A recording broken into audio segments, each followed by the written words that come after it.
भोला सुबह सुबह अपने कुल्हाड़ी को लेकर जंगल की ओर जाने लगा। भोला रोज लकड़ियां तोड़कर लाता और गांव में जाकर बेचता। जो भी थोड़े पैसे मिलते उससे जैसे तैसे अपना पेट भरता। उस दिन जब भोला लकड़ी काटने गया, उसने देखा कि बहुत सारे पेड़ पहले से ही कटे हुए हैं। फिर अरे ये क्या, लगता है आज कलुआ मुझसे पहले आकर लकड़ियां तोड़कर चला गया। वैसे भी कलुआ को तो मुझसे बहुत ज्यादा लकड़ियों की जरूरत होती है, इसीलिए आया होगा। चलो अब जंगल के और अंदर जाना होगा। भोला और अंदर चला गया। उसने देखा कि बीच जंगल में बहुत से पेड़ थे। उन पेड़ों को देखकर अरे वाह, यहाँ पर तो बहुत सारे पेड़ हैं। अगले 2 महीनों तक भी रोज लकड़ियाँ काटूं तो भी कम नहीं पड़ेंगी। भोले ने पेड़ काटने के लिए कुल्हाड़ी उठाई। तभी उसने देखा कि ऊपर एक बंदरिया अपने नवजात बच्चे के साथ उस पेड़ पर बैठकर फल खा रही थी। वो बंदरिया इतने प्यार से अपने बच्चे को पकड़कर बैठी थी कि उनका प्यार देखकर भोला रुक गया। ये क्या करने जा रहा था मैं? अगर मैंने ये पेड़ काट दिया, माँ बंदरिया और उसके बच्चे का घर टूट जाएगा। नहीं, मुझे ऐसा नहीं करना चाहिए। शायद इस पेड़ पर बहुत सारे फल हैं, इसीलिए ये बंदरिया यहाँ रहती होगी। चलो मैं कोई ऐसा पेड़ काटता हूँ जिस पर किसी जानवर या पंछी का घर ना हो। भोला और आगे चला गया। उसने अपनी जरूरत के अनुसार लकड़ियाँ काटी और उन्हें बेचने चला गया। ऐसे ही दिन बीतते रहते हैं। भोला रोज उस बंदरिया और उसके बच्चे को देखता। कभी कभी भोला बंदरिया को खिलाने के लिए घर से रोटी भी ले आता। एक दिन जब भोला लकड़ी काटने गया, तब उसने देखा कलुआ उसी पेड़ पर कुल्हाड़ी चला रहा था जिस पेड़ पर उस बंदरिया रहती थी। कलुआ को उस पेड़ को काटते देख, अरे कलुआ, ये क्या कर रहे हो? ये कैसा सवाल है? भगवान ने आंखों की जगह बटन लगाकर भेजा है क्या? दिखाई नहीं देता? लकड़ी काट रहा हूँ। वो तो मैं देख रहा हूँ कलुआ, लेकिन इस पेड़ की लकड़ी क्यों काट रहे हो? किसी और पेड़ की लकड़ी काटो। पेड़ पर देखो, एक बंदरिया का घर है, उसके साथ उसके नवजात शिशु भी हैं कलुआ। तो क्या हुआ? वो बंदरिया किसी और पेड़ पर चली जाएगी। इतने सारे पेड़ तो हैं। लेकिन कलुआ, लेकिन वेकिन कुछ नहीं। चल निकल जा यहाँ से। आया बड़ा मुझे सिखाने वाला। और सुन, इस पेड़ को तो पूरा मैं ही काटूंगा। ये ध्यान रखना, तुझे चाहिए तो कहीं और चला जा, नहीं तो ये देख रहा है ना कुल्हाड़ी, मुझे जरा सी भी देर नहीं लगेगी इस कुल्हाड़ी को तुझ पर चलाने में। कलुआ पेड़ काटने लगा। भोला बेचारा चाह कर भी कुछ नहीं कर पाया और आगे चला गया। दोपहर के समय जब भोला जंगल से लौट रहा था, तब सपने देखा कि कलुआ ने वो पूरा पेड़ काट डाला था। भोला को बहुत बुरा लग रहा था। तभी उसकी नजर पेड़ के एक बड़े लकड़ी के नीचे गई। वो बंदरिया उस लकड़ी के नीचे मरी पड़ी हुई थी। उसे देख भोला के आंखों में आंसू बहने लगे। भोला को लग रहा था कि शायद उसके बच्चे की भी मौत हो गई है। भोला उस बंदरिया के पास गया। तभी उसने देखा कि बंदरिया ने मरते हुए भी अपने बच्चे को अपने गोद में सुरक्षित रखा था। हे भगवान, तेरी महिमा अपरंपार है। इस बंदरिया ने मरते हुए भी अपने बच्चे को गोद में सुरक्षित रखा है। सच में माँ आखिर माँ ही होती है। लेकिन अब इस बच्चे का क्या होगा? कलुआ भी कितना दुष्ट है। मैंने बताया था उसे इस पेड़ पर इस बंदरिया का घर है, लेकिन उसने मेरी बात नहीं सुनी। फिर भोला ने गड्ढा खोदकर बंदरिया के शव को उस गड्ढे में डाल दिया। फिर उसके बच्चे को अपनी गोद में उठाकर अपने साथ उसे घर ले आया। उस दिन एक बात से भोला अपने छोटे भाई की तरह उस बंदर को साथ रखने लगा। एक दिन भोला लकड़ी काटने गया था। तब, क्यों भोला, सुना है तूने किसी बंदर को पाल रखा है?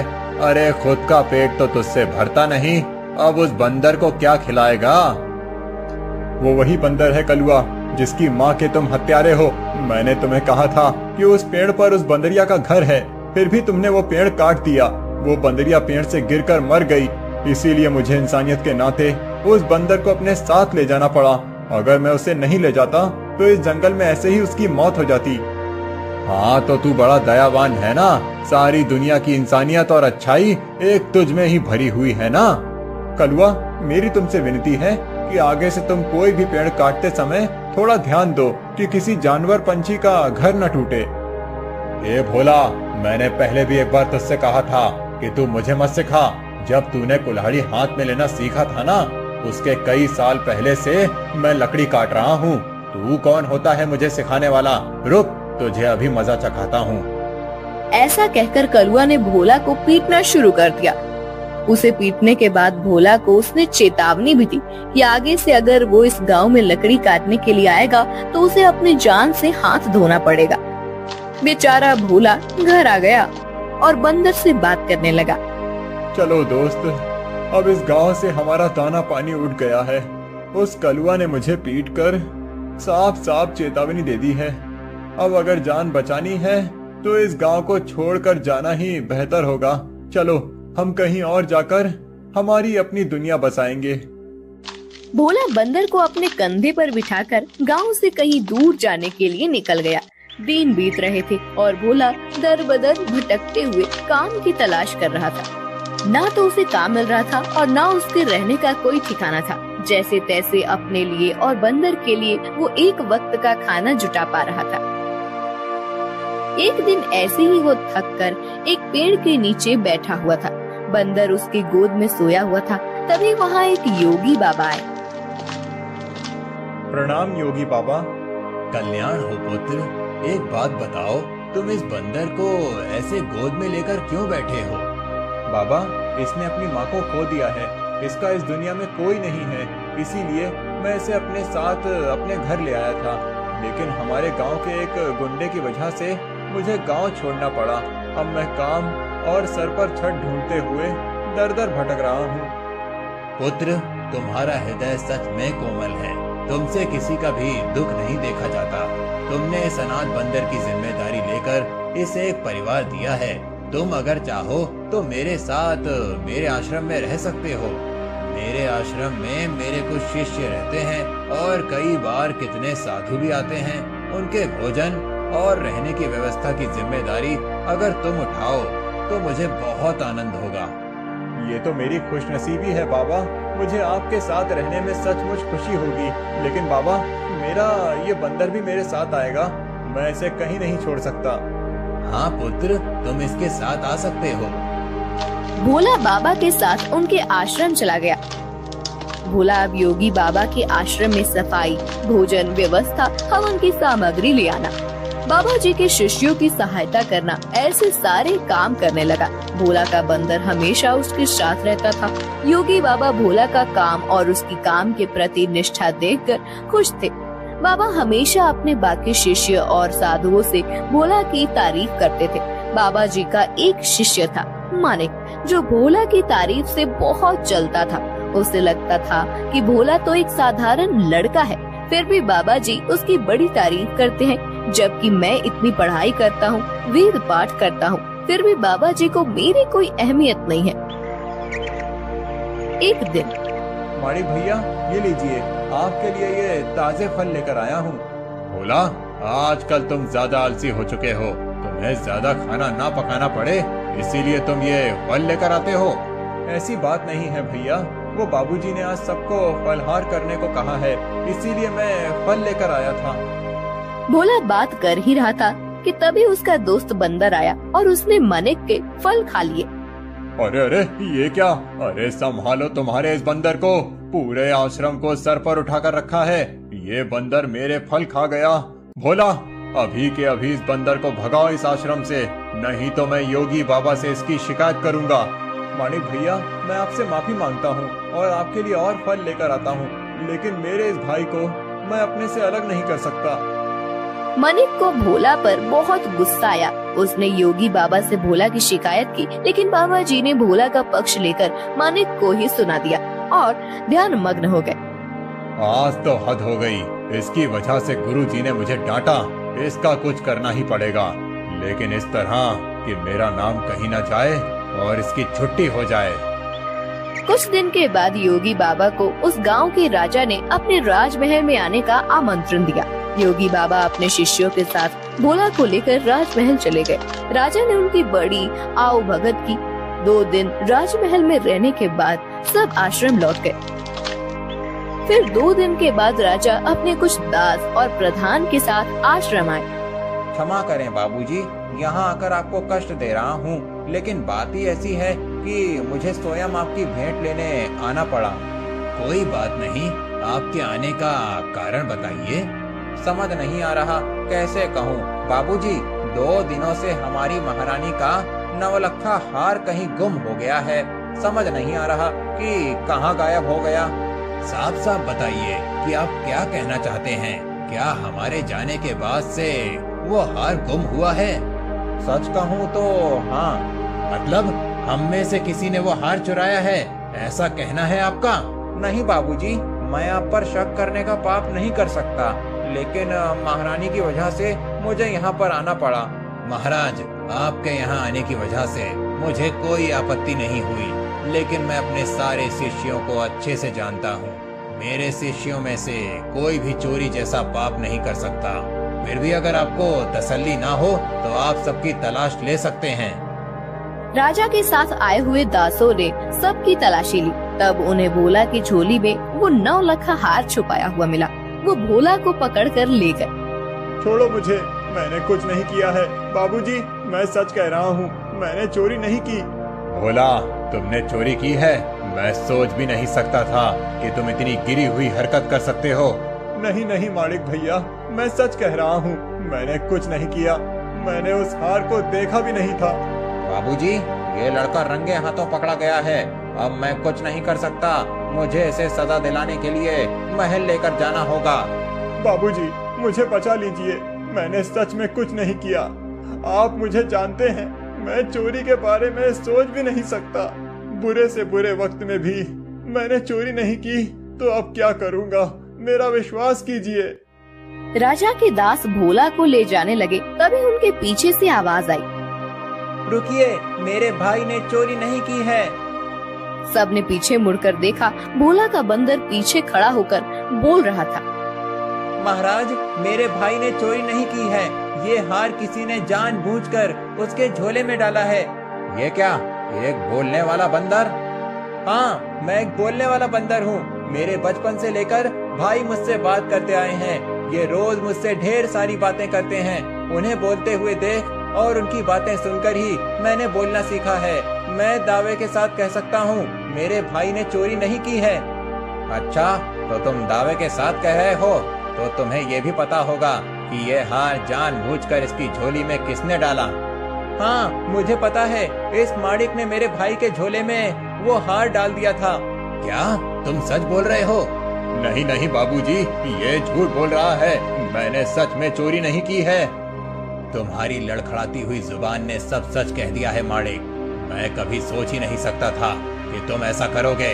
सच सच बताओ, तुमने चोरी क्यों की? और उसका इल्जाम बेचारे भोला पर डालकर क्या करना चाहते थे तुम? मानिक ने अपनी जलन के बारे में सब सच सच बाबा जी को बता दिया। महारानी के हार की चोरी के जुर्म में मानिक को पकड़ लिया गया। फिर, भोला, तुम्हारा ये बंदर सच में बड़े काम का है। ये हमारे राज्य की बड़ी मदद कर सकता है। मैं चाहता हूँ कि तुम इसके साथ हमारे राज्य के गुप्तचर बन जाओ और हमारे शत्रुओं की गतिविधियों पर नजर रखो। इस बंदर पर किसी को शक नहीं होगा और तुम आसानी से सब पर नजर रख पाओगे। इस काम के बदले में तुम्हें बहुत धन दिया जाएगा। राजा जी की बात भोला को सही लगी। योगी जी ने उसमें हामी भरी। भोला अब राज्य का पहला ऐसा गुप्तचर बन गया जिसका साथी एक बंदर था।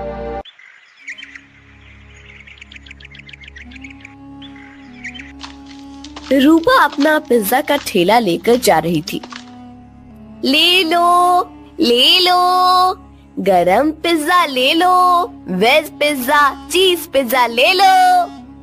बहुत दिनों से रूपा का पिज्जा का धंधा कुछ ठीक से नहीं चल रहा था। ग्राहक उसके ठेले के पास से गुजरते थे, लेकिन पिज्जा खरीदने के लिए नहीं रुकते थे। तभी वहाँ रूपा के पिता की उम्र का किशोरी लाल आया। किशोरी लाल सीटी बजाते हुए, अरे वाह, आज तो लगता है मेरी नसीब बहुत जोरों पर है। सुबह सुबह चिकनी चमेली के दर्शन हो गए। मेरा रास्ता छोड़िए। अरे रास्ता छोड़े मेरे दुश्मन। हम दोनों के तो रास्ते जल्दी ही एक होने वाले हैं और तुम बोल रही हो कि रास्ता छोड़ दो। ये ठीक नहीं है डार्लिंग। अच्छा, तुम्हें डार्लिंग कहूंगा तो चलेगा ना?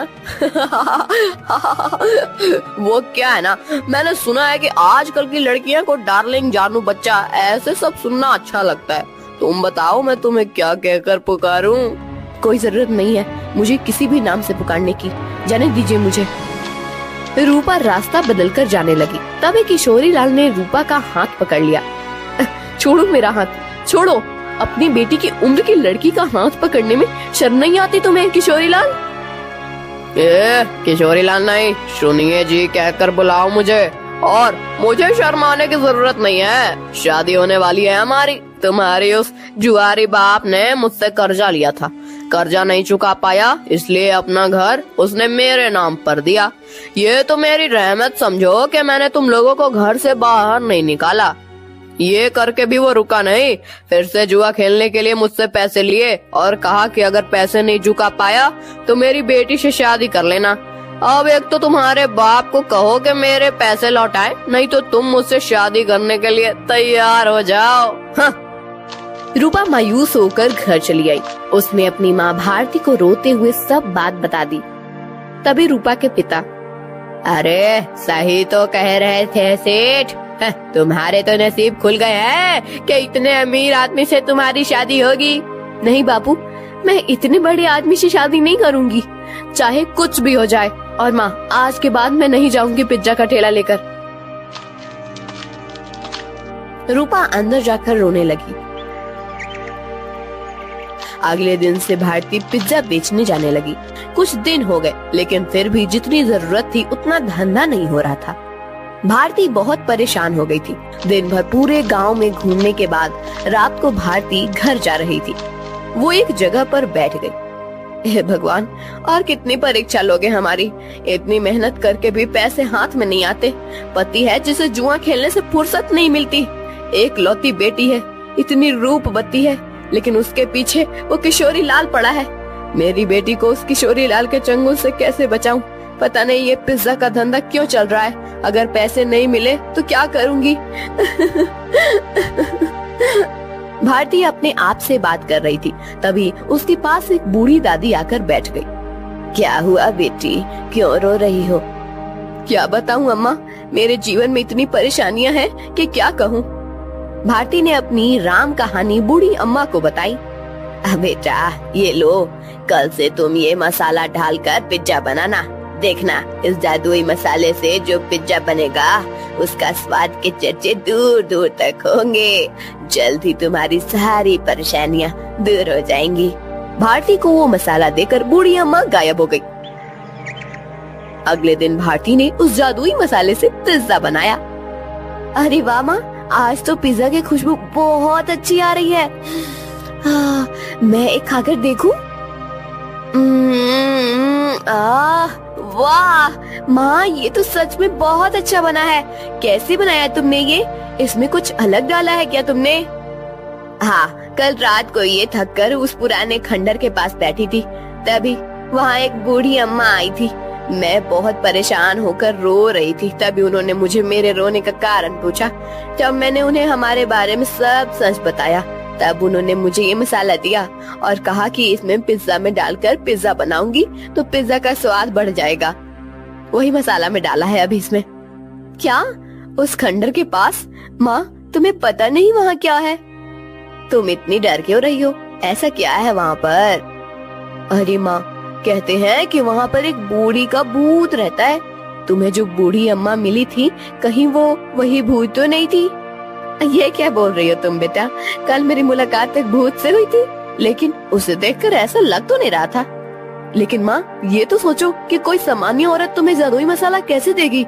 हो ना हो वो जरूर कोई भूत ही होगी। अब वो कोई भी हो, क्या फर्क पड़ता है? अगर उसके इस मसाले की वजह से हमारे पिज्जा की बिक्री बढ़ गई तो अच्छी ही है ना। सोचो, हम उस किशोरी लाल के सारे पैसे चुका देंगे तो उसे तुम्हारा पीछा छोड़ना होगा। हाँ, ये बात तो है। सिर्फ एक बात याद रखना, किसी को कानो कान खबर ना हो कि हमें किसी भूतनी ने जादुई मसाला दिया था। भारती अपना ठेला लेकर निकल पड़ी। जादुई पिज्जा की महक पूरे गांव में फैल रही थी।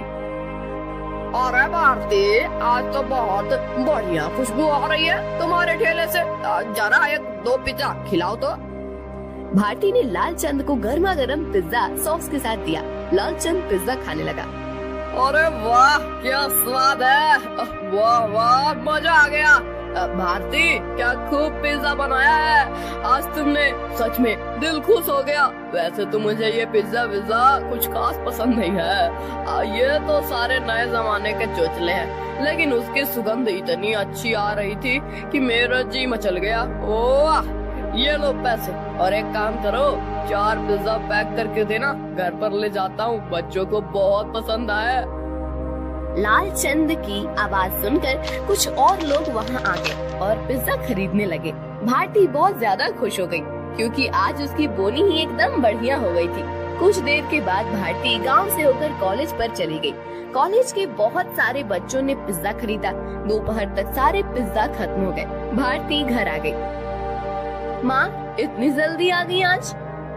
अरे पूछो ही मत, आज तो गजब हो गया, सच में उस मसाले ने तो कमाल कर दिया। जब मैं यहाँ से निकली थोड़ी दूर पर लालचंद सेठ मिल गए, पिज्जा की खुशबू से खींचे चले आए।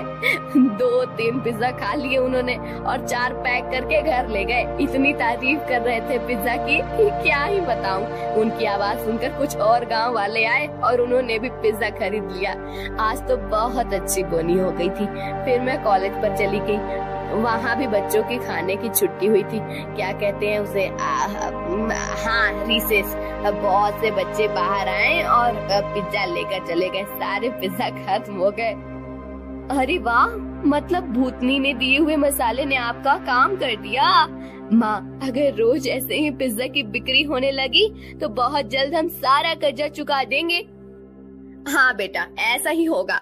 एक दिन रूपा, मैं सोच रही हूँ कि मैं दोपहर को घर आ जाती हूँ, बाद में पूरा टाइम मैं खाली बैठ रहती हूँ, तो क्यों न शाम के समय भी पिज्जा का ठेला लगाना शुरू कर दूँ। लेकिन माँ तुम कितना काम करती हो, शाम को भी काम करोगी तो थक नहीं जाओगी? थक तो जाऊंगी, लेकिन सोचो मुनाफा भी तो दुगना हो जाएगा। अगले दिन से भारती शाम के समय भी जादुई पिज्जा का ठेला लगाने लगी। उसे दुगना मुनाफा होने लगा। कुछ दिनों में भारती के पास बहुत सारे पैसे जमा हो गए। एक दिन वो कर्ज के सारे पैसे लेकर किशोरी लाल के कोठी पर चली गई। आओ आओ भारती, आज सुबह सुबह मेरी कोठी पर, लगता है शादी की बात करने आई हो। किशोरी लाल, मैं पागल नहीं हूँ जो मेरी रूपवती बेटी का हाथ उसके बाप की उम्र के आदमी के हाथ में दे दूं। बिल्कुल तुम पर ही गई है तुम्हारी बेटी। कुछ दिन पहले वो भी यही कह रही थी, लेकिन शायद तुम दोनों को अभी तक समझ नहीं आया है कि रमेश ने ही मुझसे वादा किया है कि अगर उसने लिए हुए कर्जे को वो चुका नहीं पाया तो वो रूपा का हाथ मेरे हाथ में दे देगा, और तुम लोग तो मुझे पैसे वापस करने से रहे। तो तुम्हारे पास चारा ही क्या है? अपने सपनों से बाहर आओ किशोरी लाल। कहीं ये कांच का सपना टूट गया तो उस टूटी हुई कांच के टुकड़े आँखों में चुभ जाएंगे और आँखों से खून बहने लगेगा। ये लो, मैं पैसे लेकर आई हूँ, तुम्हारा सारा कर्जा सूद समेत लौटा रही हूँ। क्या? कैसे? वो भी इतने सारे पैसे आए कैसे तुम्हारे पास? ये ले तेरे पैसे, और आगे से मेरे दरवाजे पर आने की जरूरत मत करना। और हाँ, मेरी बेटी को आंख उठाकर भी मत देखना आज के बाद। भारती किशोरी लाल के कोठी से चली गई। किशोरी लाल अपने कंप्यूटर के सामने बैठकर स्टॉक एक्सचेंज में ट्रेड करने लगा। कुछ दिनों के बाद भारती को कॉलेज के कैंटीन में पिज्जा बनाने का काम मिल गया। उसने अब पिज्जा का ढाबा शुरू कर दिया था। दोपहर में भारती कॉलेज के कैंटीन में काम करती थी और शाम को रूपा के साथ मिलकर अपना पिज्जा ढाबा चलाती थी। एक दिन किशोरी लाल के कोठी पर, पापा आप ऐसे सर पर हाथ रखकर क्यों बैठे हैं? क्या बताऊं बेटी, कुछ दिनों से शेयर्स लगातार गिर रहे हैं, मुझे बहुत बड़ा लॉस हो गया है। क्या? तो अब आप क्या करेंगे? आप अब क्या, जितना भी पैसा बचा है उसे भी लगा देता हूँ। अगर 2 दिनों में शेयर्स ऊपर चले गए तो डूबे हुए सारे पैसे वापस मिल जाएंगे। लेकिन अगर ऊपर नहीं गए तो? शुभ शुभ बोल कल हुई। एक तो मैं पहले ही इतने टेंशन में हूँ और तू ऐसी बातें कर रही है। जा अब यहाँ से। 3 दिन बीत गए लेकिन शेयर मार्केट ऊपर नहीं आया। किशोरी लाल के बच्चे खुचे पैसे भी डूब गए। उसे अपनी कोठी भी बेचनी पड़ी। अब किशोरी लाल रास्ते पर आ गया था। किशोरी लाल को लॉस से इतना धक्का लगा कि उसकी हालत बहुत खराब हो गई और उसने बिस्तर पकड़ लिया। घर की जिम्मेदारी अब शीतल पर आ गई। गांव में ही एक छोटे से टूटे फूटे घर में दोनों रहने लगे। 3 महीने के बाद, पापा ये लीजिए, दवाई पी लीजिए। बेटा, दवाई के लिए पैसे कहाँ से आए तुम्हारे पास? पापा, मैं एक जगह करती हूँ, उससे जो पैसे आते हैं उसी में दवाई लेकर आई हूँ। और पापा, मैंने इस घर का किराया भी दे दिया है और खाने के लिए राशन भी भर दिया है। अब आप सो जाइए, मुझे काम पर जाना है। ये सब उस भारती की वजह से हुआ है। जिस दिन से वो आकर मुझे खरी खोटी सुना कर गई, उसकी बेटी भी हाथ से चली गई। मैं छोड़ूंगा नहीं उस भारती को। पापा, आप तो समझिए, इसमें भारती चाची की कोई गलती नहीं है। रूपा मेरी उम्र की है। उसके साथ शादी की बात करने के बारे में सोचते हुए आपको ही शर्म आनी चाहिए थी। कौन सी माँ चाहेगी कि उसकी बेटी की शादी ऐसे आदमी से हो? मुझे बहुत दया आ रही है उन पर। दया तो उन्होंने हम पर दिखाई है पापा। मैंने आज तक आपको बताया नहीं, लेकिन हमारा घर जो चल रहा है ना, वो उनकी वजह से है। मैं भारती चाची के ढाबे पर ही काम करती हूँ। क्या सच?